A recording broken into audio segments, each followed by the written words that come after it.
Hey, Acers.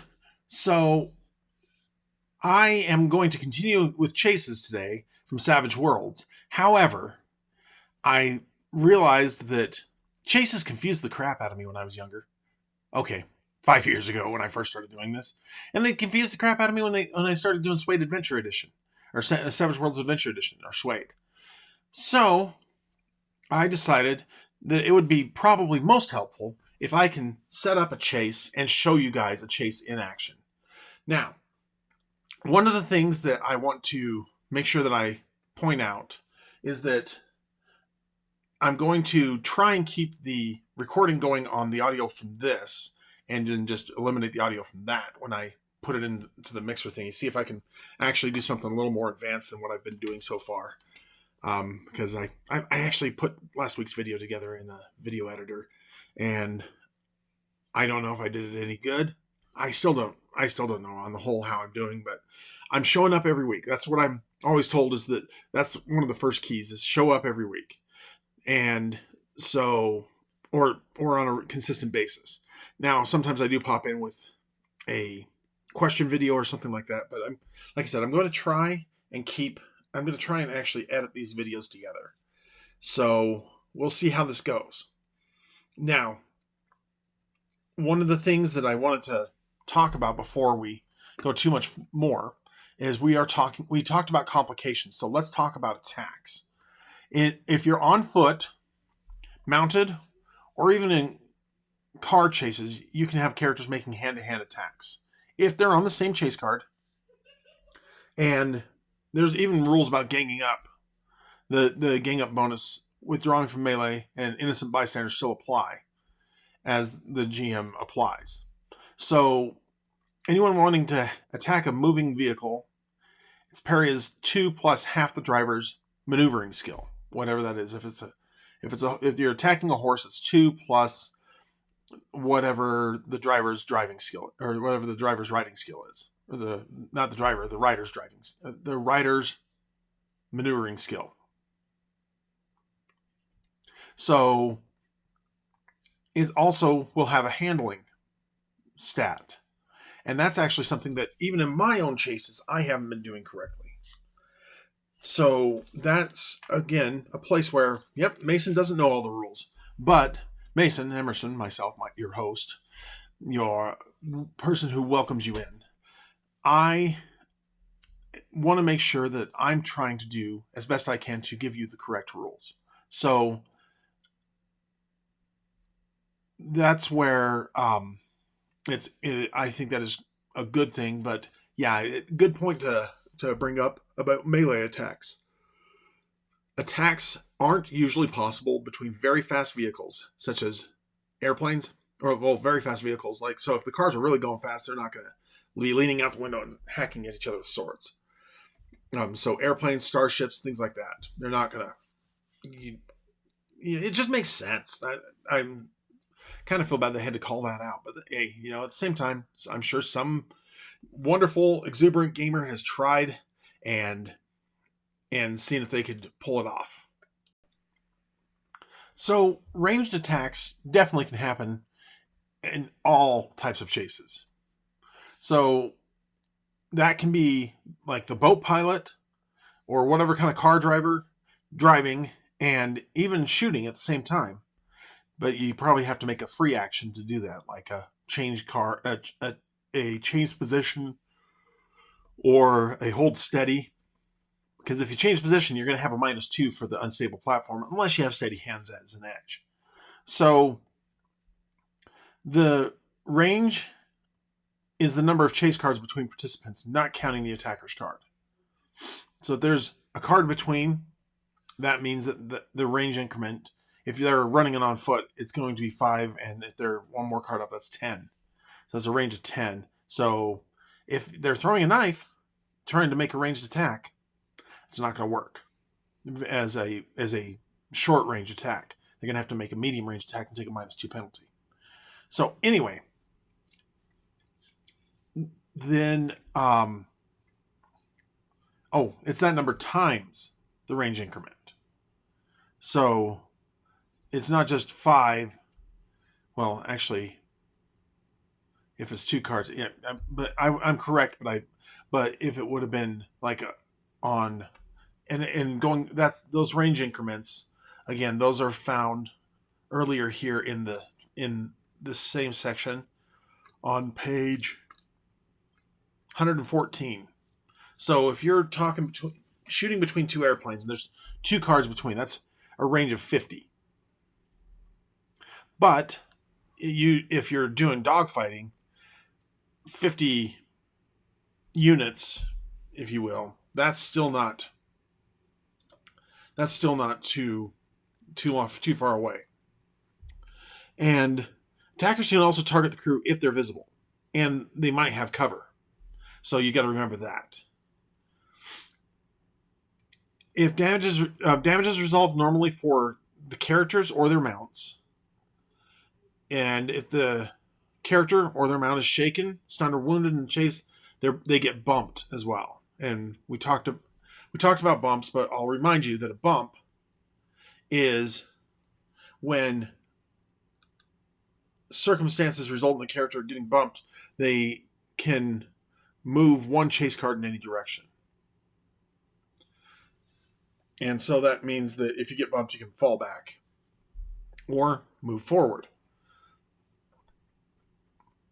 Vehicles cannot be shaken, but if the damage equals or exceeds their toughness, they take a wound or not.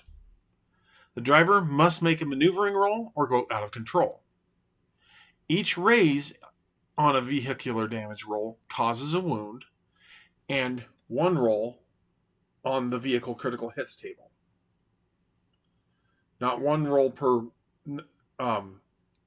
that's each raise, not 1 roll per wound. So each raise causes a wound and a roll on the critical hits table. And 1 roll. Okay, there we go. So most vehicles can take 3 wounds before they are wrecked. Each wound reduces the vehicle's handling by 1 to a maximum of -4.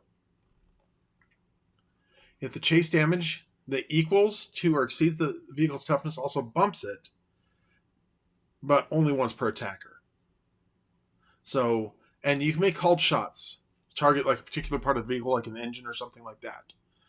And the GM will assign a modifier based on the size and scale, or based on the dimensions of the target. Size and scale on page 106 come into play there.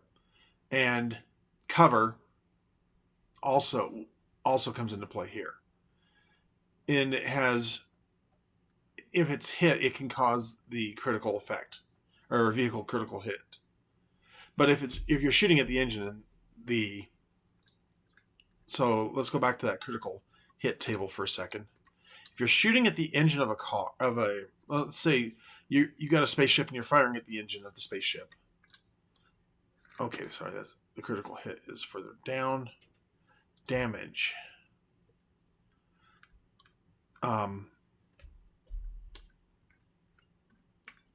Okay, there it is.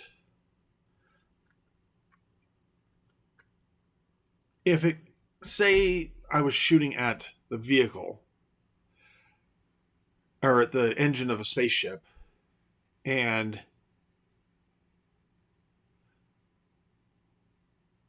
I get a, well, actually, looking at these results, I wouldn't say that I would omit any of them, because it could damage that in that way. So, I mean, obviously, if it doesn't make sense, it doesn't make sense, and don't push it. But there's a note here from the core rulebook about fixed weapons. Front-mounted weapons can only fire at targets ahead of them, so like on a World War I biplane. And side weapons on their respective sides. And rear weapons behind. Top and bottom mounted turret weapons may fire in any direction, unless the situation or particular vehicle says otherwise. Ships, planes, starships rise and fall during the turn to accommodate their top or bottom weapons. Fixed side-mounted weapons, like cannons on a sailing ship, must be aimed by turning the entire vessel. And they got to be positioned.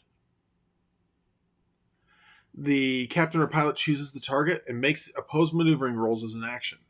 Failure means you can't line up a shot that turn. Success means that you lined up half of your guns, and on one side, and a raise means you lined up all your guns for a broadside.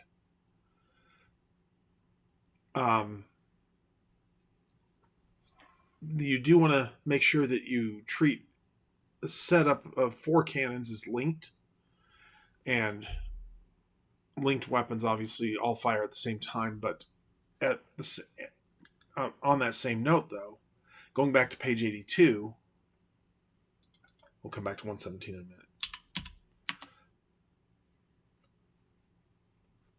Okay, here's what linked says.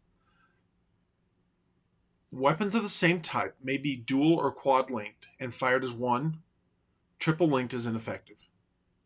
So dual or quad linked. Dual linked weapons add +1 to hit and +2 to damage. Quad linked weapons add +2 to hit and +4 to damage. So that's how you'd handle a broadside if you have several cannon. So going back to 117, 118. Wrecked. When they take 3 wounds, they're wrecked. And they do point out that large vehicles can take 4 wounds, huge can take 5, gargantuan can take 6. A wrecked land vehicle can't move, but its weapons can still be fired if they aren't powered by the vehicle's propulsion system. Watercraft sink. Small vessels sink in a few rounds. Medium boats might take up to an hour, and large ships might take several hours. Aircraft plummet to the ground and are destroyed, and the occupant inside the vehicle, whatever it hits, take the damage depending on what caused the wreck. Now, if the boat goes down, though, they might actually end up drowning or something like that. And so that's a hazard. And we'll get to hazards in a little bit.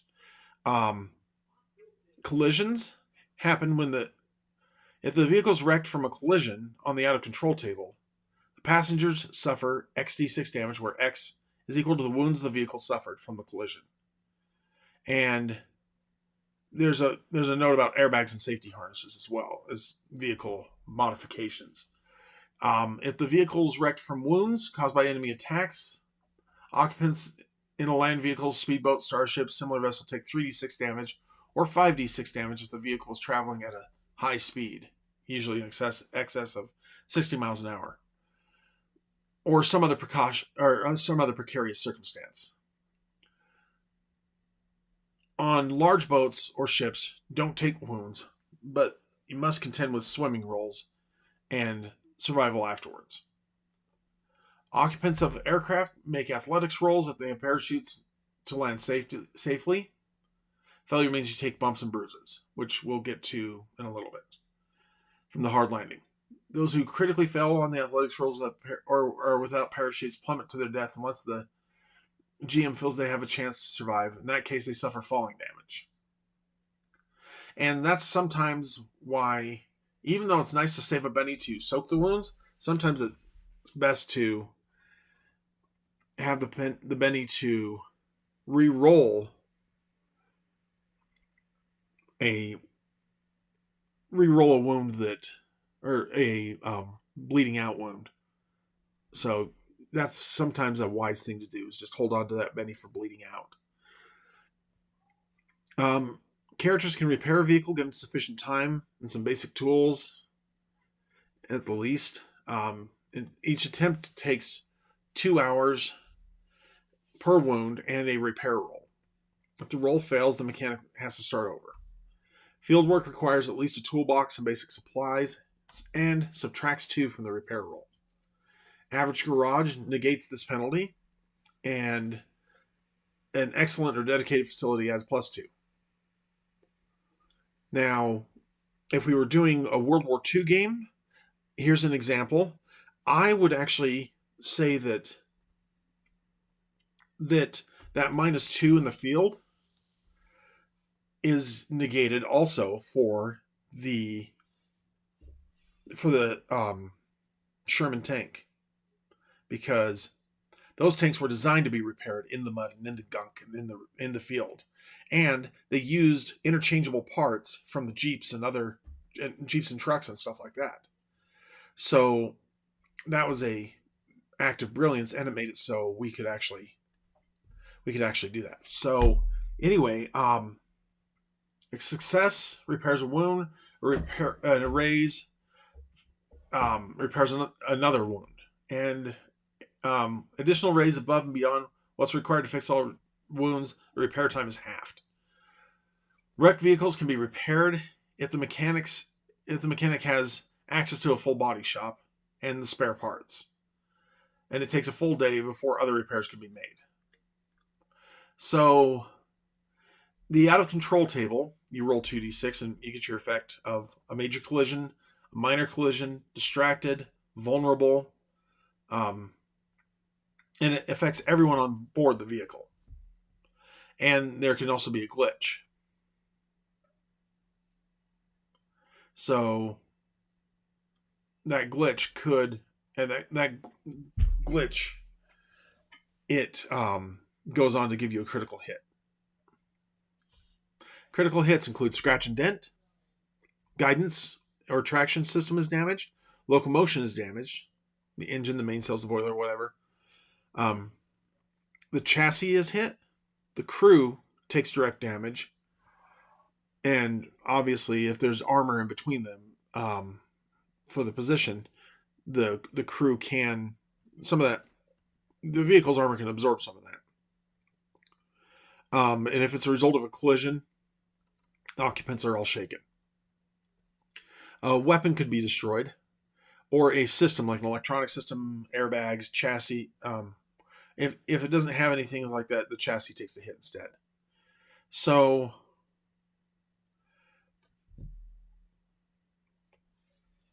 here's what you do to customize your chases. You, being as busy city streets, can have lots of different bystanders. Ranged attacks are made at a -2, with addition on top of the range penalties. Complications besides jokers have a minimum penalty of -2 to represent the dangers of running red lights, pedestrians, or that must be avoided, blocked streets, or other hazards. Rooftops. Chases taking place on rooftops change the results for critical failures and failed complications to treat the result as a critical failure. To the following. On a d6, the run on a 1 to 2 on a d6, the runner loses their turn. 3 to 4, they take fatigue. 5 or 6, they tumble over an edge and must make an immediate athletics roll as a free action.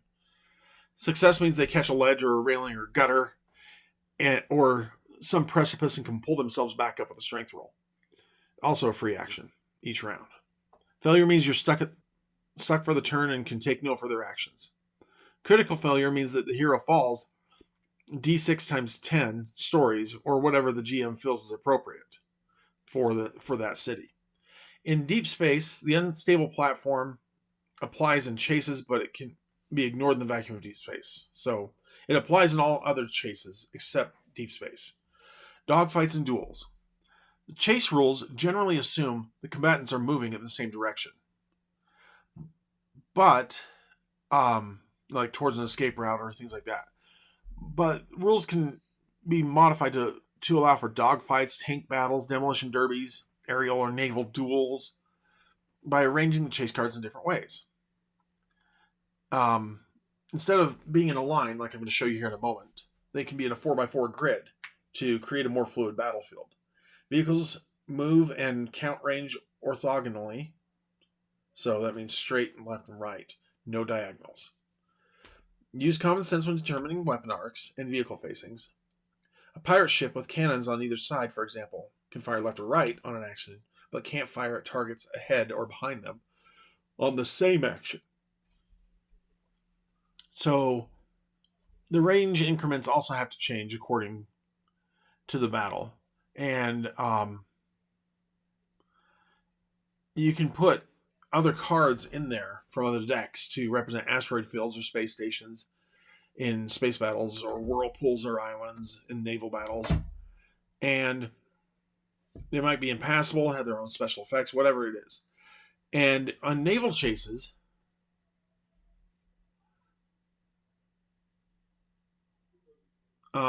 especially um, in a lot of like sail, Age of Sail kind of ships, it a battle on the high seas could take many hours or even days.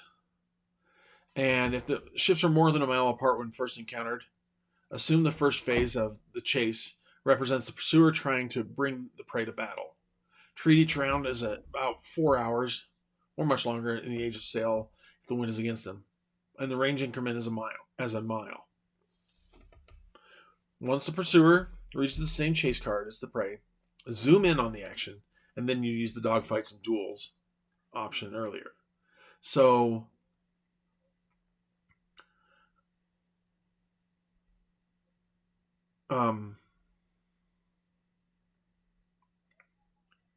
if vehicles have to operate in a confined space and you want to use miniatures, just remember that vehicles can move up to like 12 inches on a tabletop if their pace is slower than that. So this is a section that I'm actually looking at going, wait a minute, I would go into this further, but really I don't want to spend too much time looking at like the miniatures. But yeah, basically that's the short of it in movement is that you can have 24 inches if the vehicle's going faster. Usually it goes 12, and critical failure means that the vehicle goes out of control. Ramming is opposed to test for maneuvering schools if the attacker hits use the damage described under ram maneuver. So let's go ahead and actually turn on.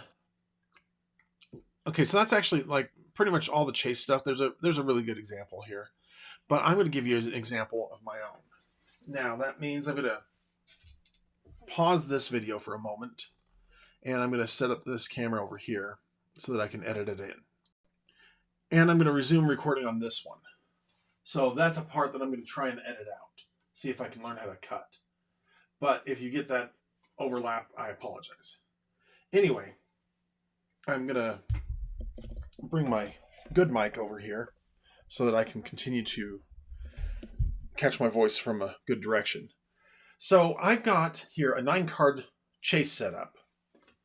And let's go ahead and just reference the game that I've been working on. And in this section, we're going to have our boat, the Bannon, here represented by the blue chip, and our players, as they are wild cards, the pilot of the boat, he's got 3 bennies here, and he's being chased by the Iskrin here, and he's got 1 benny here because that represents the 1 player. So this is our initial setup, and I'm going to open the recording on this one, and I'm going to resume recording on this one. So that's a part that I'm going to try and edit out, see if I can learn how to cut. But if you get that overlap, I apologize. Anyway, I'm going to bring my good mic over here so that I can continue to catch my voice from a good direction. So I've got here a 9-card chase setup. And let's go ahead and just reference the game that I've been working on. And in this section, we're going to have our boat, the Bannon, here represented by the blue chip, and our players, as they are wild cards, the pilot of the boat, he's got 3 bennies here, and he's being chased by the Iskrin here, and he's got 1 benny here because that represents the 1 player. So this is our initial setup, And I'm going to open the ever excellent Deadlands dice box. And I'm going to set that one aside. I'm going to remove my Deadlands tokens. And we are going to use, for our dice, my Fear Agent dice. So let's say that, okay, so the Bannon has pretty good handling. It's got a +1 on the handling. And the pilot has a D8 in boating. The Iskren also has a D8, but it's a larger boat. So this one's a large, and this one is, it's still in the large scale, but it's an even larger boat. And it has a handling of -2. And this one can go much faster. So what we're going to do is, first of all, shuffle the Savage Worlds action deck. So, even though I'm somewhat adroit with cards, doing this wrapped around the tripod is not going to be my easiest task.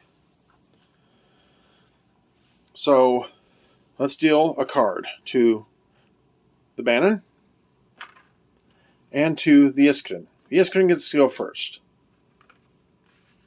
So, we'll put him like that. So, the Iskren, to counter the Bannon, has a deck gun. And they're going to be firing at the Bannon. Their goal is to sink it if they can.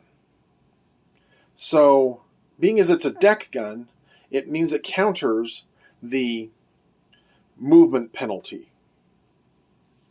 So the firing is going to be done with a D6, and as they are a extra firing the gun, they just get, they rolled a 6. 7. Incidentally, if I haven't mentioned it yet, that seems to be the Savage Worlds curse. You'll ace, and then you will get a 1 right after, especially on a D6. So, what's going to happen is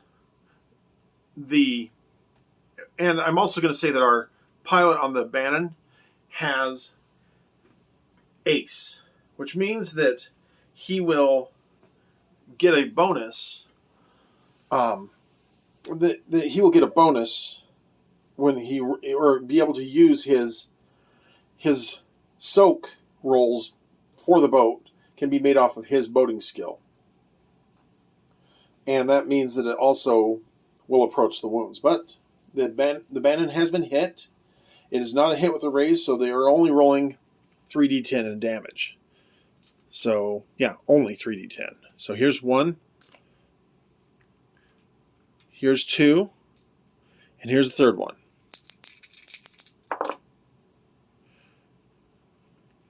Bannon just took 14 points of damage. Now, it's got a toughness of 14. But this deck gun has an AP of 10, so the first 2 of that 14 are not going to count because the AP 10 punches right through that. So they've got a toughness of 12 for all intents and purposes. And that gun just hit them for 14 points of damage. So it's 2 points over their toughness, which means that they have just already taken some damage here. So we're going to go back up. That means going back up to the damage section. So the vehicle cannot be shaken, but if the damage equals or exceeds the toughness, the driver must make a maneuvering roll or go out of control. So and this is a free roll. So our boat pilot here has to make a maneuvering roll. Put those aside for a moment. And so he's going to make his D8, but since he's a wild card, he gets also his wild die. And we're going to roll this. Oh, he aced. So that's a 5 on the 8. See if the curse holds. Nope, it didn't. So it rolled a 4. So that means he got a 10. He made the roll, and now there was not a raise on that either. So it just was an out of control roll. That means that they put a shot across their bow. Now they're going to try and get up on the same card. They're going to just change position. So that is what they're going to do. And that is the end of their turn. So the Bannon gets to go now. And the Bannon is going to be on a 4, but it also has a top speed of basically 90 miles an hour. It can really haul some butt. And it's going to, because they want to get out of there. So they are going to make the pilot here, he's going to make a piloting roll, a boating roll, and get a 4. So with a success, he's going to, and this is the change position as an action. Oh, so actually he gets a +2, so he got a 6 because he changed position as an action. So he also gets, he's more than twice as fast, so he gets a +2 as well. So he actually got an 8. So with a raise, they are now able to change their chase card two cards. So they race out of there. And he's definitely got a boat that's more than twice as fast. So his goal is to get to over here to a card where he can flee. Now once there's 4 cards in between, then they can make a flee maneuver. So now we go to the next round. Let's deal the next set of cards. There's for the Bannon. They get a queen. And here's for the Iskrin. They get a 5. So they get to go second. Put that over there. The queen. Toss that in the discard pile. And again, going to just keep the pedal to the metal and try our hardest to get out of here. So we're going to make another boating roll. Remember, this is at a +4 because it's +2 for the fact that this is being done as an action, and it's +2 for being faster. And there's an ace. And that's an 11. So that's definitely a success with the race. So 1, 2 more. So now the gun here, and since we're on the water, our multiplier for the distance, the range increment is 25. So that's 1, 2, 3. That's 3 cards in between. So they're going to make their change position maneuver first. Now there's only 2 cards, but that's still a range of 50 between the 2 cards. So that is barely at the edge of the short range for the deck gun. And they're going to fire again. This is a dangerous die. Oh, they got a 1. Now I'm going to roll another d6 to represent. Okay, this is to see if a critical failure occurred. It did not, so they just missed outright. So next is, and that's their turn. So let's go ahead and deal the next round. And this is how fast Savage Worlds rounds can go. They can even go faster if everybody's paying attention. So our heroes get a 6, and our villains get a 9. So it doesn't look like our heroes are escaping this turn. They're going to move up 1 more. and I'm going to fire again. So, oh, another 1. And another 2. Okay, I promise I shook them. So they did not get it. So once again, our heroes are going to try. Our heroes are going to try and put his pedal to the metal. Just keep on going faster. Okay, he only got a success. So he's going to go ahead and spend a Benny. And he's going to try again.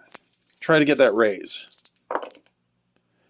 Did not. So we stand with the 6. That's the best he can do. And he's going to, oh wait, 7, 8, 9, 10 because of the plus 4. So actually, that is with the raise. So 1, 2. That puts 3 cards in between them. Now, being as I'm running out of track here, I'm going to pick up and move back and put 1, 2, 3 cards in between. And this is now this is just meant to represent the abstract of where we're at. So that is. Oh, they didn't fire this round. I went out of turn. Oh, wait, no, I didn't. I fired for them. They missed. So, yes, I did. So, that's this round. Next round. Hero in the Bannon. And Villain in the Iskren. Okay, we have a tie here. So, when you have a tie, you're going to make sure that you are you're going to make sure that you look at the suits in reverse alphabetical order. So spades, hearts, diamonds, clubs. So unfortunately our villains get to go again first. But that's okay, because they're going to come up a card and fire again.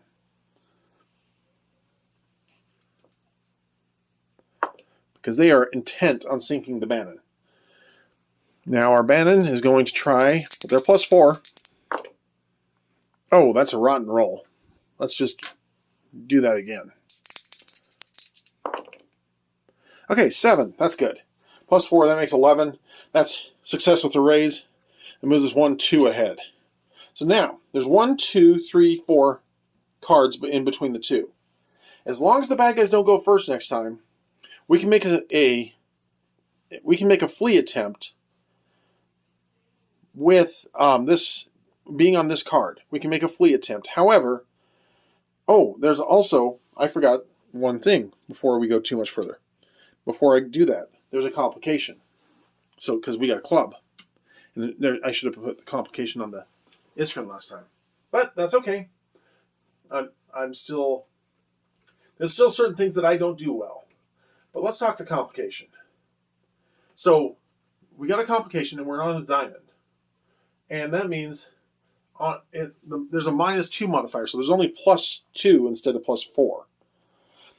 So that's a 9. It's still a success. And had it been a failure, it would have been a critical failure on that maneuvering roll. So he still gets to go up 2.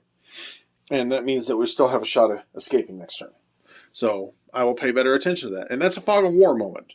I failed to do it before, but my player was honest and said, hey, I got a club, so that's a complication. So next round, club again. This time it's a queen, so, and a 4. So our team could make this flee attempt.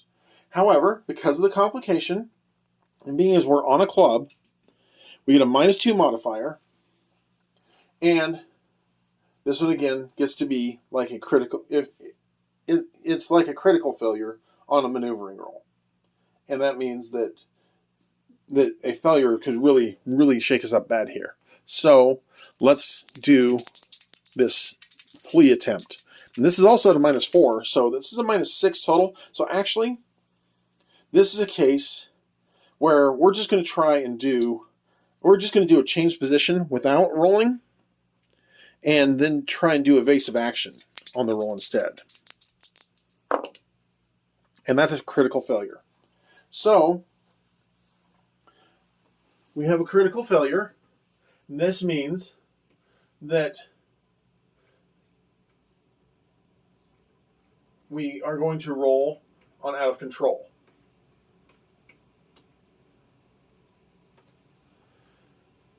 So we're going to roll 2d6. Let's grab these two cool Savage Worlds dice. And we get a 9. Add them together. No aces on this. We got a 9. He's distracted, so the boat kind of caught a wave on an edge front and flips sideways. And when it flips sideways, it starts skidding off a little bit, so that's what they're going to have as he tried to go back and forth and zigzag to not get shot at. So these guys are going to pull up, and there's 1, 2, 3, 4 cards again between them. So that means 4 times 25 is 100. That puts the range now into its medium range. So there's a -2 penalty on the shot that's about to be taken from this one. Oh, they got a 6 though. 7, 8, -2, so that just takes it back to a 6. It's still a hit. We're going to roll 3d10 for damage. And being as actually there's not a -2, it is 3d10 plus an extra d6, because you remember we got this because of the -2 penalty for them being distracted. Oh, that means that I'm sorry, that 9 makes them so they're distracted. Anything they do next turn is going to be at a -2. So no, it's still not an extra d6. We're good. We're still going to add 8 plus 9 is 17 plus 5 is 22. And being as it eliminates the 2 points of armor that the speedboat has, those 22 points of those 22 that 22 is subtracted from 14. So 14 or 22 minus 14. That means that we are left with we're 8 points over. We are 8 points over the toughness. So with 8 points over the toughness, that means it's shaken with 2 wounds. Now, ACE, to read the text for that again. I have to say this while I'm getting to ACE over here. This nifty new mouse I got, it's a refurbished one. But this wheel here is so sensitive. It's a gaming mouse, and I'm not really a gamer, so that's kind of a for me. Is I keep pressing the mouse button, and so it kind of makes navigating around my screen a little bit difficult. But anyway, so what we have is they ignore 2 points of penalties on any boating, driving, or piloting roll, and may spend bennies to soak damage for any vehicle they control. Command using the appropriate boating, driving, or piloting skill instead of vigor. So each success negates a wound. So we have 2 wounds. So we have 2 wounds or 3 wounds. It's not shaken, so it's wound with wound. So he's going to spend his last Benny, and he's going to make a boating roll. And there's an ace. Come on. Okay, 10. That is success with a raise. So that's 2 wounds. So the boat now is still going to have to roll on the out of control table, but we are going to be able to we're going to be able to roll on this out of control table and not add anything else to it. So there's no critical hit here, especially because we're no longer under the complication. So let's roll that out of control, and that's his maneuvering roll. Okay. Oh yeah, he spent the Benny, and yeah, he soaked it. So here's out of control. Ooh, he's out of bennies. So what happens to him is he rolls these 2 again. Come on, 2. Okay, 9. Again, he's distracted. So he's got a -2 and an additional -1 from the damage to the boat. So That's a -3, but he can negate -2 because of his ace. So he is at a net -1 on this one, but +4, so net +3 instead of +4. He's still going to try and escape. Wait, no, I got to deal the cards. So scratch that. Here comes this turn. Oh, Joker! Joker's wild. Yes, we needed that, Benny. So he's going to definitely go first. Oh, and these guys did move up one. So anyway, and even being at the medium range, they still did some nasty damage. Okay, so +2, +4, +6, -1, so that's +5 net. As he's at a 1, 2, 3, 4. So there's only 3 cards he can't actually escape. So he's got. We're gonna 1, 2, 3. And there's the 4th card. We're going to go ahead and. Sorry, I bumped the other microphone. And we're going to make that boating roll. And that's a crappy boating roll. But with a +5, that's still an 8, and that still gets you 2 cards ahead. So that means that when they on their turn, when they're going to go ahead and make a roll and try and get up 2 to try and close the range. A 2, that's a fail. So they did not. They don't even get to move forward. Oh wait, it's a 4 because of the +2 on the maneuver roll. They only get to move up 1 card though. So there's still 1, 2, 3, 4 cards in between. So we're going to make a free maneuver and move up 1 card. That puts 5, so it means that we're making the flee roll now at a -2 instead of a -4. It would have been a -4 from this card, but now it's a -2 from this card. So we're going to make the boating roll. It's still a -3. Or still, yeah, there's still a -3. 1 from the wound. Or actually, no longer distracted, so only -1. 1 from the wound to the boat. So there's a big hole in the boat, and he's got to try and just get out of there. And then the other 4 bonuses, so we're at a +3 net. Let's spin that Benny and do that last roll one more time. 6. That's a success. So +3, actually +1, so it's a 7, but it's still a success, and they make the flee. So we have successfully fled from our pursuer. So that's how you do a chase in Savage Worlds. And yes, it took us a few minutes, and I'm sure that we've gone well over our half-hour goal point that I have. But at the same time, it made it so we could have a full chase as an example. So I hope that that was informative for you, and you are still welcome to email me questions and things like that. And otherwise, remember, the world's a greater place because you're in it. I love you, and I'm glad that you are here as a member of ACE Roleplaying Games. And I hope to meet you someday at one of my game tables, because it's always best to make new friends. And we're gaming for good. Until the next time, have a great one.